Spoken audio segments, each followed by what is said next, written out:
დავხატოთ სპილო. შემოხაზეთ ესეთი ოთხკუთხედი, აქ ესეთი ბურთი დახატეთ და მართკუთხედები ან ოთხკუთხედები ქვემოთ, რაც ფეხები იქნება. აქ იქნება ყური, უბრალოდ ხორთუმი და შემდეგ ფორმები უფრო გადაამთლიანეთ, უფრო სადაგახადეთ, ოთხკუთხედები რომ აღარ იყოს და მრგვალი ფორმები მიეცეს. აქ კუთ შავხატავთ. აქ იქნება ხორთუმი.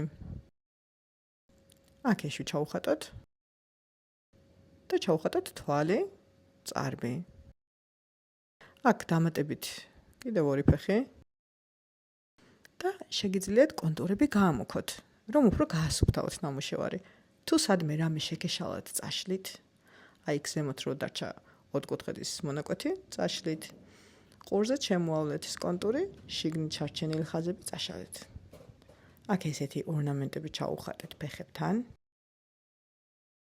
და ესეთი მინიშნებები ფეხებზე და ხორთუმზე. პატარა ქოჩორიც ჩაუმატეთ. გააფერადეთ ჯერ ერთი ტონალობის ნაცრისფერში, ან სხვა ფერში თუ გსურთ და ზემოდან იგივე ტონალობის მუქი ფანქარი გადაატარეთ. თქვენი ნამუშევრები შეგიძლიათ გამომიგზავნოთ Facebook-ზე ან Instagram-ზე.